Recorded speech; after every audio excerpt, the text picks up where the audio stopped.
Good evening, everyone. Severe Weather Team 9 meteorologist Nathan Chutt with your weather update this evening, and we are tracking another cold night across the Ohio Valley. Our temperatures likely ending up a bit further into the teens by tomorrow morning. We'll wake up more mid to lower teens. The big story certainly right now, still tracking some of these snow showers continuing across the area. We've seen some pretty intense snow showers going throughout this afternoon, and we're going to be watching those snow showers carry over at least into the first half of tonight. We'll notice a lot of these then taper off, especially once we surpass that midnight mark. But as it stands now, again, snow showers continuing, much like what we had for today. And these are still scattered in nature, right? So not all of us are dealing with these rounds of snow showers, right? It's been more hit or miss periodically. A lot of the same story now early on tonight. We take a look right now where we're seeing some of these heavier snow showers right now moving back through Harrison County and into Belmont County. And again, just like earlier today, these can deliver coatings as they pass through the area, and better odds to deliver those coatings on roads now that the sun has set as we go through the night. So we'll be watching. Well, we already saw some of these showers coat our roads even this afternoon. And that'll certainly be the case again early on tonight, even a little better odds to see some coatings on area roads. So keep that in mind that these, as they pass, will likely create some slippery road conditions in spots. So use some caution when traveling as we go through the night. It's not so much the amount that we're going to be getting, but certainly these coatings can occur rather quickly. And again, they can even occur on area roads, especially our side roads. So keep that in mind when traveling as we go through the night, and watch for those slick spots as we can see some carryover even going into tomorrow morning. Although at that point, thankfully, the snow showers have come to an end. We spend tomorrow without dealing with any snow showers. In fact, the sun will likely break out by tomorrow afternoon after still dealing with quite a bit of cloud cover in the morning, good amount of sunshine in the afternoon. It's not warm with our sun. Those high temperatures still reside in the 20s, but what this will help do is help crews further clear any of these lingering slick spots. That sun really helps that product that crews are placing down on the roads. It's a big difference. And when that sun breaks out, you'll notice that you maybe dealt with some slippery road conditions in your area that crews have been struggling to clear over the past couple of days. But when that sun comes out, that's going to be the difference maker, even though it remains cold as we go through tomorrow. So we don't have to worry about dealing with much, if any, of these slick spots, I think, continuing by the afternoon once that sun breaks out. So road conditions look quite good, I think, across the area by the end of the day tomorrow. And we don't have to worry about any snow showers then tomorrow night into Friday to cause any headaches into Friday morning's commute. So still watch for slick spots for tomorrow morning's commute, but I think Friday morning's commute, we don't have to worry as much about dealing with any slippery road conditions across the area. Now, from there, the story then changes by Friday evening even. We'll deal with that next round of more widespread snow moving into the area. This is going to be after a very cold start to your Friday, so watch. We'll likely see those temperatures dropping in the single digits. So Friday is not for the winter weather haters, because you're going to be dealing with temperatures in the single digits to start the day. So you have some very cold temperatures to start the day. And then you could say adding insult to injury if you don't like the winter weather, because by the end of your Friday, the very same day, the snow will return across the area. So for one to the other, one aspect of winter weather to the other, you could say, in terms of the cold and snow on Friday, and that snow will carry over into the start of your weekend on Saturday. Again, to reiterate what we were talking about with these road conditions, still some slick spots on these roads tonight as these snow showers continue. It'll carry over tomorrow morning, but as these snow showers are taper off, even likely before the morning commute tomorrow, that crews will have time going throughout the morning and the afternoon to clear any of these slick spots that develop, especially once that sun breaks out in the afternoon. I think a lot of these roads that have had slick spots just simply turn wet and could even turn up dry altogether going into tomorrow night. So a big improvement, I think, for any of these lingering slick spots on roads as we go throughout tomorrow. If crews can get out and treat them with that sun breaking out, that could be a big game changer if crews have been struggling to clear some of these slick spots on area roads. And again, from there, here it comes Friday morning. It's cold, single digits across the board. I will say the silver lining to this is that the wind is not a factor. So winds are calming Thursday night. So wind chills are not a factor. So not going to feel any colder than it already is. I know we've had that breeze here as of recent that's added more of a chill to these already cold temperatures, but that will not be in play into Friday morning, thankfully. these calm winds allow temperatures, certainly add to allowing these temperatures to drop to this extent, but thankfully not making it feel any colder than it already is. Drew says, hi, Nathan. I was wondering how much snow in store for us on Monday. And we're about to dive into that, Drew, right on time, as we just were discussing what we're going to be seeing into Friday morning, because now, like Drew had hinted at, here we go. Here was what we're going to be tracking going into Saturday, into the weekend. And yes, we'll get into Monday as well, Drew. We're not going to touch on accumulations, but I do think, there could be some light accumulations. And Drew says we're looking at 1 to 3 for Friday night into Saturday. So let's dive into Friday night, Saturday first. And we're going to be watching that low pressure system. It's going to be moving across the southeast. That center of low pressure stays well towards our south. So precipitation type, it's not in question with this system. It's going to remain all snow. Now, initially, what we're going to see likely hinder this snow is very dry air in place, which is also part of the ingredients which allow temperatures to drop into the single digits, as our dew points are in the single digits. There's some dry air over us.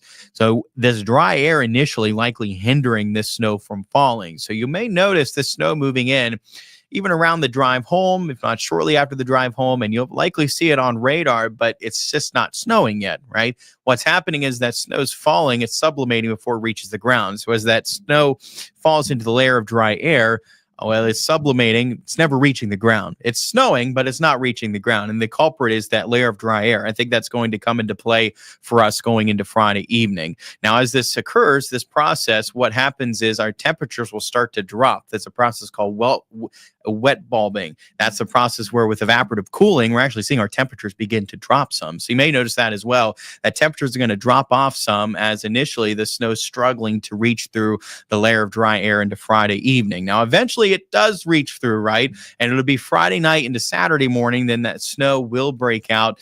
It'll carry over to early Saturday morning, but doesn't stick around. In terms of this widespread snow, it likely doesn't stick around too long on Saturday. It tapers back to more of these snow showers that could persist throughout the day. Even those will likely come to an end then going into your Sunday. But the more widespread snow likely will not stick around too long into your day Saturday. But then we'll have to watch these lingering snow showers as we go throughout the day Saturday. We still have to watch, could add a little bit to our overall grand total still going throughout the day. And yes, could still yield some more slick spots going throughout the day on Saturday as well before they will come to an end. We're looking dry into the second half of this weekend. So how much snow are we looking at? Well, here's a good way to look at it in terms of the probability. Now, are we getting more than a trace? Absolutely. We're going to get more than a trace from this. And there are great odds that we're even picking up more than an inch of snow from this system. Now, where the odds start to drop off is when we're talking about more than a couple of inches, and we're talking 3, 4, 5 inches. The odds are looking pretty low. In fact, we're not anticipating to reach at 5 inches plus with this system. This is not a big snowmaker for us. We're likely on the lighter end, and a good range is likely about 1 to 3. Again, picking up more than 3 inches, I don't say is impossible. It's possible, but piling up 4 inches of snow, I think is going to be a tough task with this system, especially because of this dry air, which can eat up into the snow initially that does fall before it breaks out into Friday night. So I think it's going to be tough to pile up a lot with this. But that being said, with temperatures as cold as they're going to be, we still could deal. We don't need a whole lot of overall precipitation with the system to equate to quite a bit of snow. So I think there's easily a good chance we're piling up, 1 to 3 inches, maybe a little bit more than that as we do look ahead. And even 1 to 3 inches is plenty enough to cause some travel headaches going into Saturday morning. Plenty enough to cause those slippery road conditions overnight going into Saturday morning, and then still dealing with some slick spots going throughout the day on Saturday before conditions will further improve then Sunday. And like Drew had mentioned, we will be tracking then another system. This looks pretty weak going into Monday. I think the totals overall could be a bit lower than what we're going to see going into Saturday, as that potential is there. Could very well get 2, 3 inches and maybe even 4 in some spots into Saturday. I think that potential is there, but dealing with that potential, I think into Monday, it's lower odds. I think the amounts are going to be a bit lower than that going into Monday. This is a weaker Clipper system coming into our area on Monday. Typically with these, we don't get too much from these. Temperature's a bit warmer as well with that snowfall. So I could see, more on the order of an inch or two, not 1 to 3, maybe 4 inches, right? That we could see going into Saturday morning. So I think overall the snow amounts a bit lighter, still enough. We'll have to watch. We can't have impacts Monday. Yes, we can deal with some slippery road conditions. Those temperatures, though, bumping up towards 30 degrees, a little bit warmer. It's pretty effective once we get back closer to that freezing mark that crews are placing down. So they likely dealing with less overall travel impacts by the afternoon hours on Monday, but certainly something else we're going to be watching. Then from there, we'll deal with some of these snow showers. They'll be back to more scattered variety, but they can persist going into the middle of next week. So we could be dealing with some of these more scattered coatings at times, right? Again, going through the middle of next week. But if you don't like the snow, just can't catch much of a break from it, can we? As we're going to be dealing with some snow for a lot of this stretch as we extend through the middle of next week. And the end of our stretch here of high temperatures below freezing, it looks to be in sight, and it looks to arrive into the following weekend. This is when we could break our stretch, which will likely be the longest since at least 2010 to deal with high temperature of 32 degrees or colder. Likely the longest stretch we've had here since at least 2010. It's been over a decade. It's not really the extreme cold, right? We're not dealing with negative teens, 20s, wind chills. We're not dealing with negative, even single digits for lows. Or even single digits for highs, right? There's no extreme cold to this, but it's still impressive just how prolonged this overall cooled temperatures are. And it was something we're not been accustomed to. Certainly over the past couple of winters, we had a stretch that was around a week that we had into January of last year, but nothing to the extent of what we're dealing with right now. And again, the evidence there, just going back to looking at the pure statistics, we have to go back to with our climatology back to 2010. Last time we had at least this many consecutive days here with those high temperatures of 32 degrees and below. So it's been over a decade. If you've been wondering that, this has just been quite a cold stretch, and we're not even close to being done yet, right? This is going to carry over likely even going into much of next week. We're still likely dealing with temperatures of 32 degrees, if not below that threshold, in a good stretch, a long stretch of below freezing temperatures during the stretch. We'll have a series of cold mornings. Again, we'll watch into Friday morning. It's going to be in the single digits at that point, and we could get back close to there going into the middle of next week as well. Temperatures likely fall back well in the teens, maybe single digits going into next Wednesday. Hi there, Tracy. Hello. And Twiggy, hello. Nicole, let's see. Hi there, Tony. Is it spring yet? Tracy says, not quite. I know I can't catch a break, right? This winter weather, it's held its grasp pretty strong here for the start of the new year. It's not letting up here, at least anytime soon. We still got over a week of these below freezing temperatures. Snow needs to go away, Lori says. What about tonight and tomorrow morning? Holly says these snow showers, Holly, will taper off leading up likely after midnight. So still leading up to midnight, we'll deal with some of these snow showers. After that, then they'll start to gradually taper off. By daybreak, we're likely dry. We're not going to see these snow showers continue for tomorrow. And even for tomorrow morning's commute, these snow showers likely have come to an end. Now, that being said, much like what we saw today, you can wake up to a coating of snow. Absolutely. We were dealing with some of these coatings with these snow showers just on and off really going throughout the day. And we certainly can see that. And yes, you can see some snow on these area roads as well, especially these back roads. So you definitely want to use some caution tomorrow morning, and really not a bad idea to allow yourself a little extra time to get to your destination either. Is yes, we can see it. It's going to be scattered just like these snow showers, but you certainly can come across some snow covered roads. Drew says, I don't want to be clearing my car again on Monday. I will say, a good tip for clearing your car or, in general, your sidewalk with this dry, powdery snow. Maybe some of you have done this, but if you take that handy leaf blower, it works magic. It really does. It works magic with this dry, powdery snow that we've been having as of recent with these cold temperatures, that you could just blow the snow right off. You don't even have to break out the shovel. You don't have to break out the brush to clear off your car. You just break out the leaf blower and blow the snow right off. It works pretty well. Tracy, what warm temperatures? I know we got to hold on here. You got to hold on. The little bit of warm up. I know mid 30s is still cold, but a little bit of warm up is in sight for the following weekend. Rianne says, Burr, yeah, absolutely. Trace says, I think it's going to be a bad winter. We have been lucky. We have, well, there, yeah, like we were just talking, these last couple winters, you could say, where was our winter? I think a lot of people could say, well, where was it? Don't get me wrong, we still had some cold days, but overall, it was very warm overall for what is typical this time of the year in our cold months. It was been warm the past couple of winters. And yeah, absolutely. We're finally seeing a return to not only normal, but even below normal temperatures here into January, something, Tracy, that we have not had this long of a cold stretch in over 10 years. So, we're certainly feeling it now. There is likely a warm up to follow towards the end of the month. It is looking like temperatures will climb back up.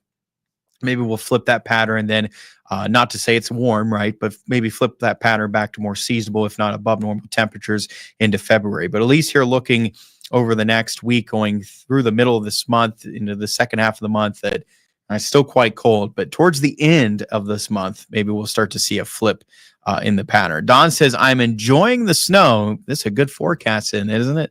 Dealing with some of these rounds of snow. We're going to end up with quite a bit of snow depth when this is all said and done. Be interesting to see how long that snow will stick around looking ahead. It might very well stick around for most, if not all of this month, if we can keep this up. That's for sure. And Kim says, loving the snow too. Loving the snow. I always think it's best if, it's amazing just to be able to sit inside and watch it snow. And then it starts to lose its magic when you got to go out in it. And at least that's why I don't know if you guys agree, but that's what I kind of think. I think that's why as a kid, it's like the best thing ever. And I still like snow personally. I'm with you, Kim, Don. I like the snow too. I still enjoy watching it snow, but I feel like I'm enjoying it a little bit less now. Now, when adulthood reaches and you realize that you don't get snow days anymore and you got to go out in it, maybe it starts to lose its magic just a little bit. What kind of snow showers on Saturday scattered? Yeah, it'll be more scattered likely. What we do see continue for much of the day Saturday. Accumulation, yeah, we can see. We can see some coatings. I wouldn't say a whole lot of additional. Probably more on the order of a coating to an inch from what we see. It'll be more scattered with those snow showers on Saturday. But yeah, some additional coatings at times is possible from what we see continue going through Saturday. Yes. Tracy says, young people have no idea what the winters were like when I was young. And Cheryl says, I love the snow. I'm trying to think what winters you're referring to, Tracy. The winters that were like when you were young. I know the more famous winters, and this actually goes back to the longest stretches that we've had with temperatures of 32 degrees below was actually over a month long. It was 33 consecutive days, if my memory serves me well. And that was dating back to some of those winters in the 70s. I think a lot of people think of when you think back to a real cold, snowy winter, it's some of those winters that we had in the 70s. That was certainly some cold, snowy winters we had at times in the 70s. I think that's what a lot of people will think back to. If you grew up around that time, maybe some of you tuning in have grown up around that time, think back to how snowy some of those winters were and how cold they were as well in the 70s. March 1993, Drew, I knew this winter would be more harsh this season because of the last two winters. I know. It's really hard to keep that up. And it was going to be a tough task to see a repeat of this for the third winter in a row. I mean, we were talking about top 5 warmth the last couple of winters. I mean, top 5 warmth for this area on record, and it's hard to keep up that warmth continuing into this winter. I mean, overall, December did end up above normal. In fact, it went down as the 13th warmest on record. We finally broke our stretch of top 10 warmth. We've had top 10 warmth last year. It was every month starting February and then continuing through November. And we finally broke that in December. So a testament to how warm it just has been the past couple of winters, but even this past year, how warm it was last year. And we finally broke that stretch into December, although that warm stretch at the end of the month certainly skewed the average temperature up to the 13th warmest on record. And now, really ironically, as soon as the new year started, we flipped the switch, right? We really did. We flipped the switch and it went from a warm pattern to a cold pattern. And this will continue again here the next week, 2 weeks before we may start to see a flip to the little warmer temperatures. I wouldn't say warm, but a little warmer temperatures towards the end of the month. Growing up in the Canton, Ohio area in the 60s, we would get at least 2 feet of snow all the time. We would play outside in the snow all day. So happy memories from them. Oh, yeah, that would have been something else. That would have been something else, Joyce, to get that much snow. I bet that would be some fond memories. Definitely growing up, dealing with that much snow and building all the snowmen, maybe building igloo. Fun days when you were younger, aren't they? They certainly are. Cheryl says mild compared to the Allegheny Mountains in PA where I'm from. Oh yeah, you get on the mountains, the snow's no joke, is it? It's no joke. Probably not much down. You get to the lower elevations down here. Not too much, huh? It's 1 to 3, 2, 4, 5 inches. That's not bad, is it? It's that's like an every other day there, probably. I'm sure, Cheryl. Yeah, then no joke, that snow in the mountains, that's for sure. The Allegheny Mountains in PA. All right, guys. Well, thanks so much for tuning in and talking with me this evening. I appreciate it. And of course, you can tune right back in tomorrow evening. We'll bring you the latest. And of course, stay tuned tomorrow morning as well. We give you guys those weather updates in the morning and the evening, looking ahead going into the weekend. So make sure to stay tuned for the latest, and we'll start to iron out those finer details likely of our system into Saturday. We'll start to break down more time periods with impacts and more precise look at snow accumulations with the more precise snow map. And we'll start to break down those finer details likely of our system arriving Friday evening. So make sure to stay tuned for the latest on that tomorrow. Again, thanks so much for joining, guys. Have a safe night. Again, use some caution on those roads. Still some slick spots for tomorrow morning's commute. Get ready to bundle up Friday morning, and make sure to stay tuned with the latest to tomorrow with our live updates. And of course, tune in tonight, right? Join me, News 9 at 10 on Fox 9, News 9 tonight at 11. You can catch me live, and we'll break down the latest on these snow showers now, and of course, on that snow arriving into the weekend. Have a good night, guys.